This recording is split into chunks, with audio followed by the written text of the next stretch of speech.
Well,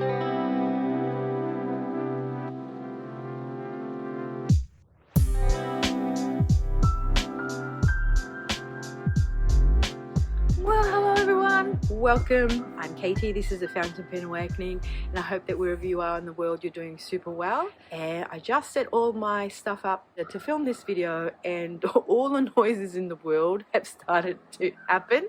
It was really quiet before that. Now helicopters and traffic and the post is going past, so I do apologize for the noises in advance. However, we might get to hear the two kookaburras that have decided to live in our trees. They love dive bombing into the pool at a certain time to have their daily bath, so they might laugh for us if we hear them, or we might hear crows or other birdies and the rustling of the wind in the trees. When I also set this up, I had nice lighting, and now I've got dapple lighting, so I don't know how well we are going to be able to see this. I'm just going to solder on, see how we go when I go and edit this video. So today I'm going to talk about my inks and how I store them and my thought process around inks, and maybe some papers that I use and bits and bobs, tools that I use in my swatching. I've also got my swatching journal where I keep track of my inks. I have like a list or inventory of the bottled ones and then my ink samples. So this is the size of my ink box, and in here I store all my ink bottles, my ink samples, and my ink paraphernalia. It used to be this when I first started my fountain pen journey, which is kind of like half the size of it, and excuse the worst for wear, it's been living out on my veranda in all weathers. I just thought I'd keep it for like just to sort of remind myself how I started and where I am now, kind of thing.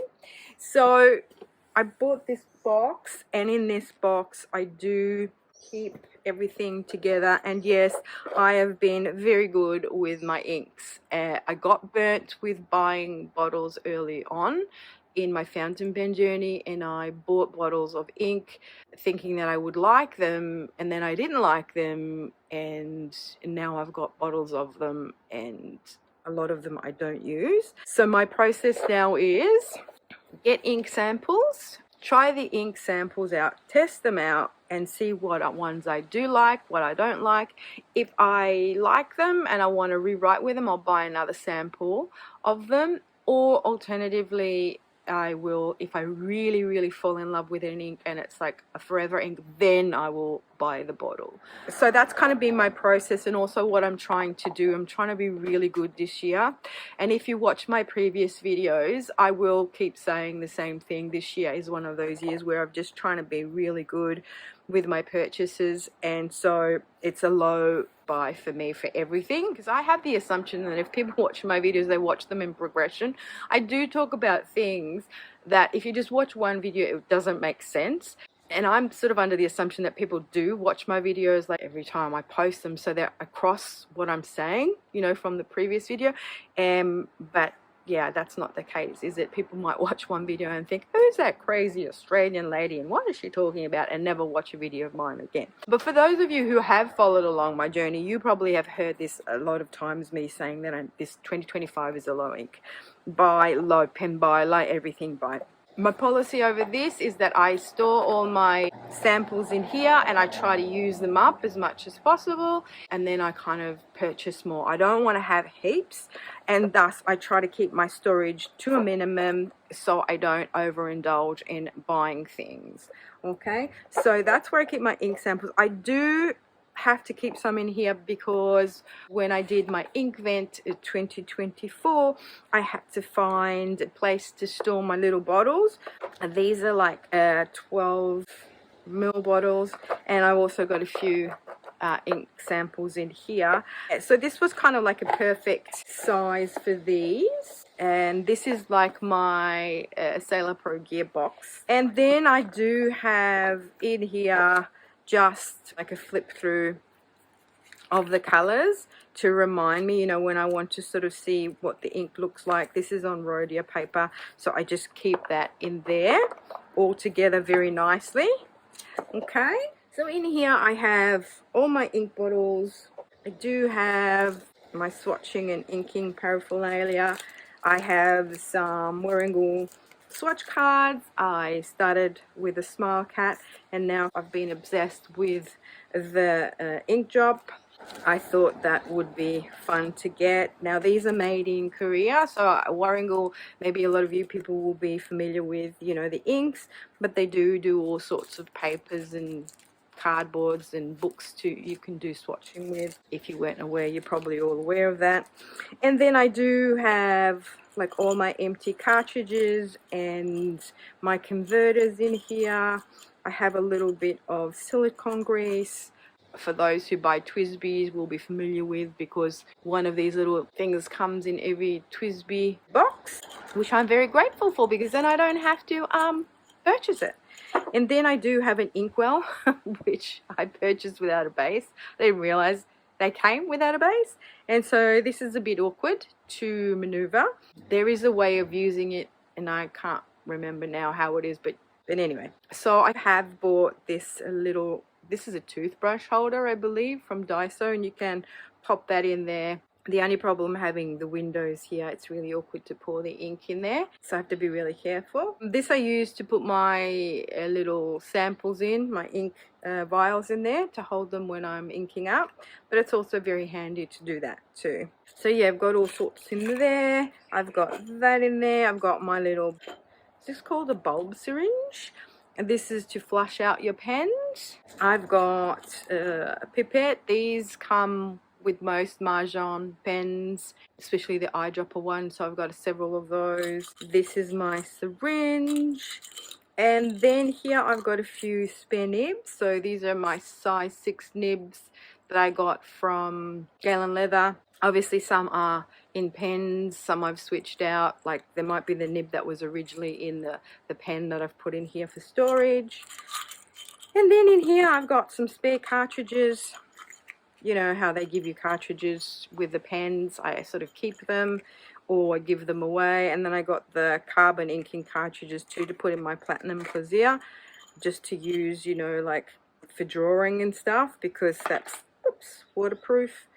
And then in the start of my journey, before I discovered you could buy ink bottles, I did purchase from Lamy a purple ink, or they called it violet, and the turquoise.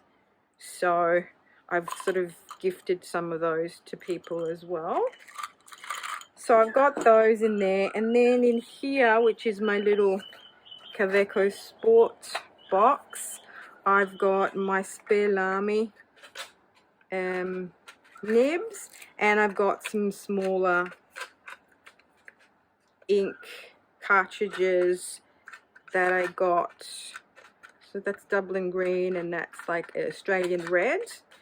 They're from, got them on sale from one of the resellers online, can't remember, but yeah, so I keep those in there, keep that in there. So as you can see, I do repurpose my little boxes. I try to keep as many as possible, and then I repurpose them if I can. So in here I have all my ink bottles. Now this ink bottle here was part of a special edition or limited edition when I purchased my Kaweco Gold. This is a Cult Pen exclusive. So this is like a massive bottle of this ink, which I don't really use because it's just too much. So yes, I have this massive bottle of this ink that I hardly ever use, but it came together as a set, so I guess this was part of the blue collection. Yeah, it's a 50 ml. So that leaves in there. Now, for instance, I got the Rui Dunk, which is my first J. Herbin ink, that I got while I was watching Goulet Pens, and they were singing the praises of this ink. I find this very hard ink to use because it's dry in most pens, and then in some pens it's a little bit wetter. But what I don't like about this ink is it doesn't hold its line. It's not a very good writer. It is a bit of a blobby writer. I had this ink for 2 years now or more, and I've tried it in a variety of pens, and I love the color. It's a pretty color. Just unfortunately I haven't found the perfect pen and ink combination. Let's just put it that way. I have found a dupe for it though. This one here, the Colorverse Alpha Ari. And guys, oh my goodness me, if you watched my last video and I was going, oh, I don't know what this symbol is. I know what this symbol is. This symbol is alpha. How could I have not known this symbol was alpha? For some reason, my brain just wasn't connecting it to alpha. You know, the alpha and the omega from the Greek alphabet. Yeah, hello. So anyway, that's alpha. I knew that. And yeah, so this is quite a dupe for the Rui Dunk. And it still does it right super well in the sense that it's still a little bit blobby. But I've got it in my Lamy 2000 with a oblique medium, and I find that it's not as dry, because in my journey I have discovered that certain inks are drier than others, and when you do the pinks and the sort of oranges, they tend to be a little bit drier, and also the lighter inks, they tend to be drier and less legible, you know. So you discover these things as you go along. You get a little bit savvy as you go along and make your ink decisions. Now, another bottle that is massive that came into my collection as part of a set is this Manyo ink Sakura, and it came with this pen here, which is the Sailor Pro Gear Sakura. I got this from Cult Pens as well back in the day when it was affordable to buy from Cult Pens. Now it's no longer affordable with the exchange rate. It's crazy, and also delivery and shipping is gone bonkers. So yeah, I got that.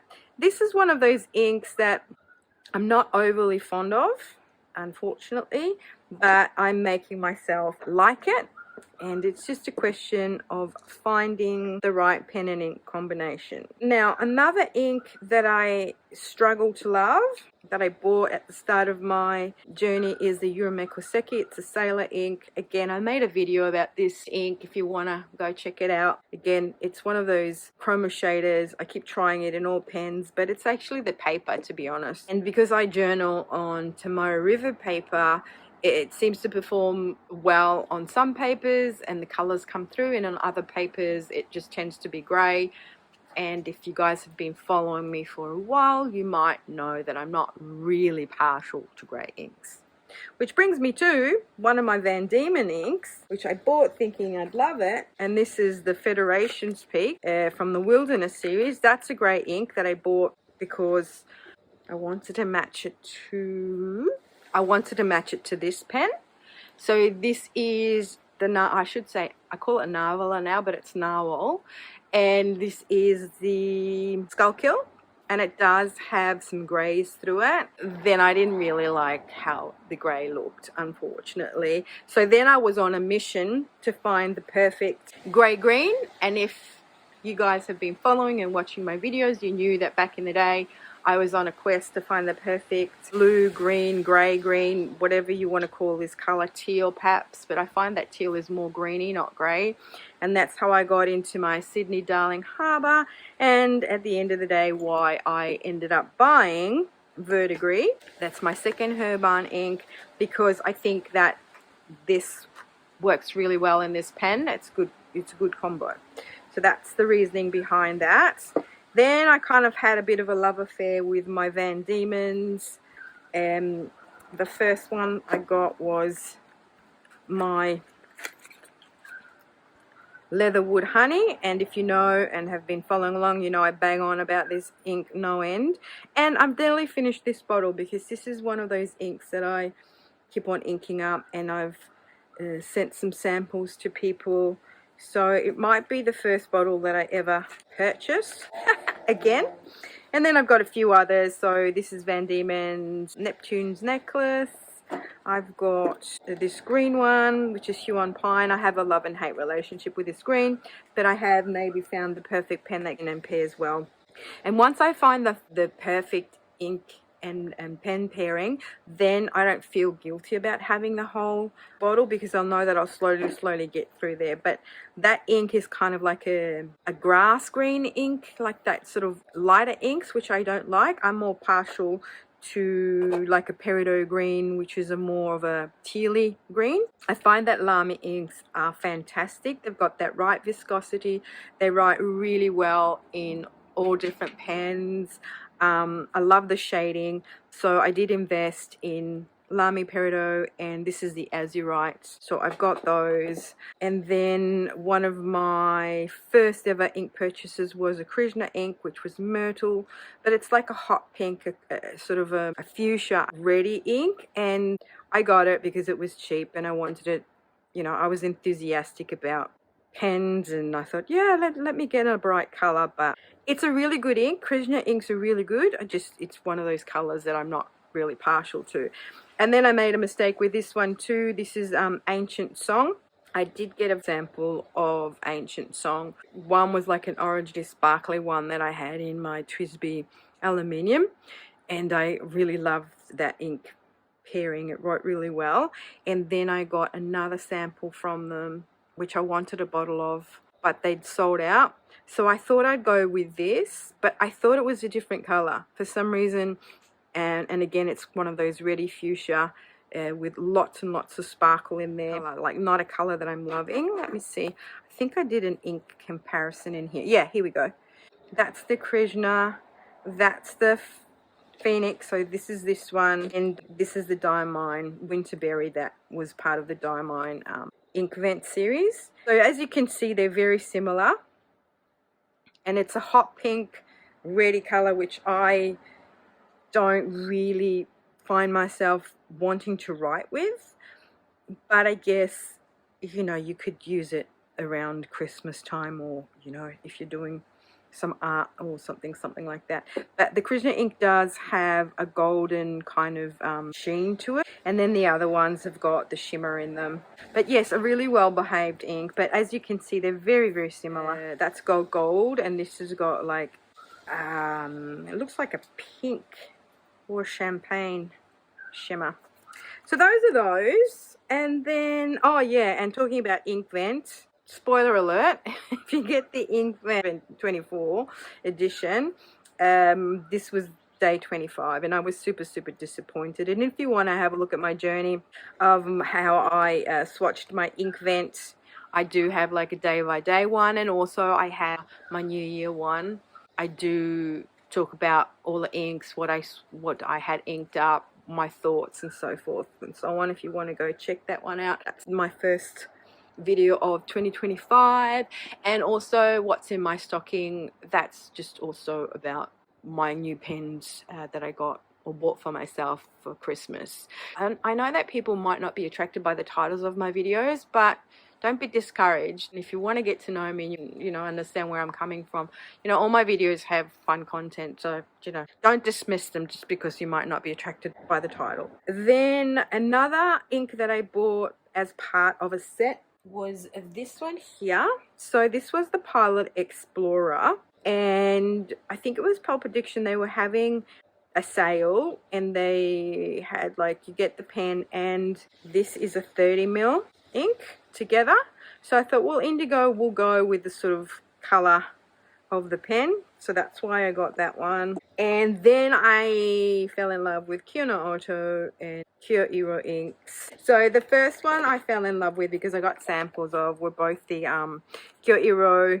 Have we got the names of them on here? This is from Tag Stationery, so they're special inks made in Japan. They're real traditional inks. This is Soft Snow of Ara, and this one here is Stone Road to Gion. I love these inks. They are really well behaved. They've got great shading properties. They don't sheen, but they just got a nice consistency, a nice viscosity. They work well in most pens. Then I got this, which is Cherry Blossoms of Kiyage. I thought it would be more pinky than it is, but it's actually more fuchsia. So there's a love-hate relationship with that ink. This Yamabui Kiro here, oh my goodness me, this is my favorite ink. It is a yellow ink, a yellow mustardy color, and I always pair it in my Pilot Met Goldie. This combination, when I put it in this pen, it just gives this beautiful shading, you know, and I love it. I love an ink that kind of you get to see the colors in it. I kind of sort of don't enjoy an ink that doesn't have any nuance to it. I like something that shades. I like something that goes down one color and dries a different. Yeah, so I sort of fell in love with these Kyo Iro and Kyo no Oto. So this is the Kyo no Oto. It's still from Tag Stationery. And then I fell in love with Hisoku as well, which is this beautiful blue greeny. So these were conscious decision. I bought these bottles because I always want to have them in my collection. And then another first ink of mine that I fell in love is the Butterfly Dreams, and this is like a shimmer ink. This is from Troublemaker, and I also got Copper Patina, and it's got this gold shimmer in there. And I did buy 2 Robert Oster inks as well in a bottle, and I did speak about that in my last video, and I was very disappointed because what happened is they changed color. So I've been, you know, a fountain pen lover for not a very long time, so maybe 2.5 years, and those were 2 inks that I kind of bought at the start of my journey. So I bought the Avocado because I wanted it to sort of go with this pen. So these are the greens that I like, the yellowy greens, the jungle greens, the khaki greens. So I bought the Avocado, I bought a bottle of it, and then I bought Viola. I bought it very specifically because I was looking for the perfect color to go into my TWSBI Iris. So the Viola was one of those colors that I thought would, you know, match that kind of sheen on it. Yeah, so anyway, they turned really weird. Like they went from being a one color to a totally different color. So my Viola turned first from being this lovely lilac-y purple pinky color. It turned into just blue. And no matter how much I shook it or what I did to it, whatever, it turned, so I threw it away because that wasn't the color I wanted. And then only a few months back, my Avocado turned as well. And I did talk about that in my last video, but I'll just show you. It turned into this green. And that wasn't the green it started off being. So that was the Avocado. So it's kind of like a khaki green. And it turned into that. Like, that's totally insane to me. So I was so disappointed that I just threw it out. And I know now that I should have done a video about that. But you know when you just get irritated by it and you think, how, you know, and those inks are not cheap. They're like 23, 24 Australian dollars a bottle. I had to throw 2 bottles out, you know. So that was a bit annoying. So that's the content of my ink box, as we can see, and how I store my inks, and kind of my thought process behind my ink collection, and how I am trying to be really sort of careful with the inks that I buy, especially if I'm going to buy bottled ones.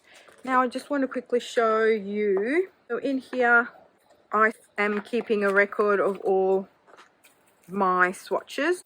So with me, the papers that I use Rhodia, I use Tomoe River paper, and I use my Warrigal swatch cards.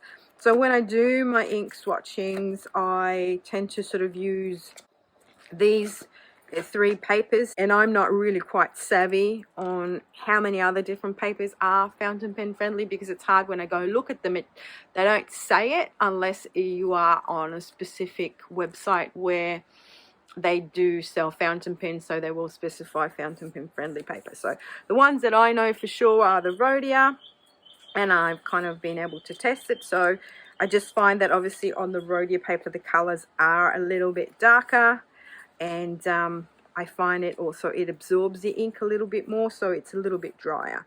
So I kind of buy these little notepads, the tiny ones, the dot grid, and I just use them to do these samples. So for now I've been storing it in my Galen leather containers. I got one of my pen cases in this, and then I've got my ink cards, swatch cards. I got 2 of these now because as we go on, obviously I'm getting more and more inks. The Warrigal does absorb a little bit more ink, and it might not be true to color, but sometimes they're a little bit darker, but they work for me. Then what I've done is I've bought some, you know, loose sheets of Tomoe River paper, A4 and A5, and I'm a bit silly because I just could have bought the A4 and just like cut them in half or something instead of buying the A5. But what I've also noticed is you can print on them. So if you guys have a printer and you find some images, you can actually print on the paper per se. That's why I wanted the loose sheets.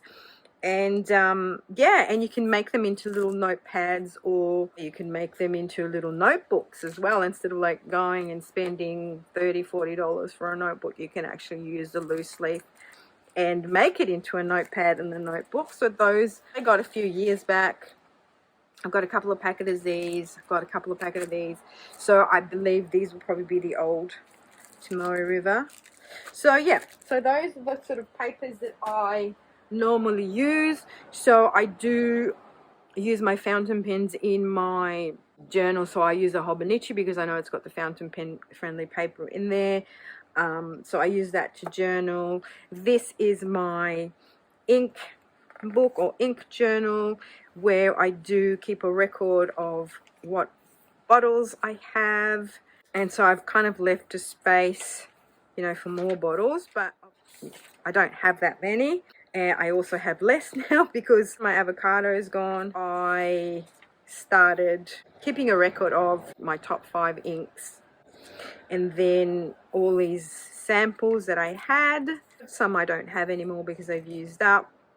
And then I sort of was playing around with it. I was doing my purple inks, my green inks, and then also keeping track of my currently inked every month, which I haven't been doing a lot of, for the simple fact that I have so many Inkvent inks that I've got inked up in my pens that, you know, I've already shown time and time again. So this is my Van Diemen's Neptune necklace. This is what the Sailor Manu Sakura looks like. That's the copper patina. I also have done sort of some videos around, you know, what are my favorite pen and ink combinations for the month. But yeah, I've done a few of those. If you want to go back through my channel and look at them, you'll be able to see those. They don't seem to be very popular, to be honest, so I haven't really done many of them. Yeah, and also if I do get new inks, I will swatch them in here. That was back in October. I got some new inks in October, and then again currently inked, and then I do my ink exploration. So got Opera Rose Teranishi was one of those inks that I thought I'd like, because I like me a terracotta sort of pinky color, a dusky pink. But yeah, it just didn't have any nuance. It was very kind of, I don't know, I found it very dry, one, and second, it just didn't have any shading in there. And then the Ink Studio 573, I thought that's such a pretty ink. That's one of my favorite orangey pinky inks. And similar, but this has just got more orange in there. This has got more pink in there. And I was just sort of testing them side by side to see the difference. And that is another really pretty ink called Danzo City by Pen BBS. Very similar to. This is just a tiny bit lighter. Got a little sort of more apricot-y and less pinky. I believe also, you know, a lot of Ink Studio inks are chroma shaders. And then Tour de Fur, I wanted to sort of try it out on a big swatch because I thought it was more pinky, but actually when you write with it, it's more brown. And again, not a fan of true browns either. I find them too dark, and this was a sample that was given to me by a pen friend. Tested that out, and see, I like the yellows coming through. If this had shade, when you write with it, if this had shaded like really well with this lighter colors coming through, then I would have enjoyed it. But when you actually write with it, it's very, very dark brown. And then, you know, I do some sort of writing samples again, you know, pens I've reached for again. Oh, this is like my Inkvent, which I want to just have a record of in here as well, because when I did swatch it, I swatched it in another little booklet. And then my New Year currently inked, and just I keep the record for myself just to see what I've got in my pens. More explorations. I showed you the hot pink explorations. And then I put all my kind of Robert Oster inks together, my Herbern inks together, my Pen BBS, Colorverse. A color that I am obsessed with at the moment is Basilica Red. So at the moment I've got I've got Ginger Chicken in my pens, but I'm loving the Basilica Red because it's like a real true terracotta color, and it's got a lot of shading in it when you write with it, and it goes down light and it sort of dries to a darker red. But I love Ginger Chicken too. This is sort of my dark purple comparison. Someone sent me a sample of Writer's Blood to test it out, and it's got more red in. And I've got Sweet Fig. This was one of the first purples that I bought from Van Diemen's, but it's very similar to Forest Gâteau, which is the Diamond 24 ink vent, and very similar to Writer's Blood. Writer's Blood has got a little bit more red in there. This is a little bit more pink. All my Van Diemen's inks, my Sailor inks, and then my Troublemaker inks. Now with Troublemaker, Basilica Red is a Troublemaker ink, and I think I want to buy a bottle of it, but it was sold out.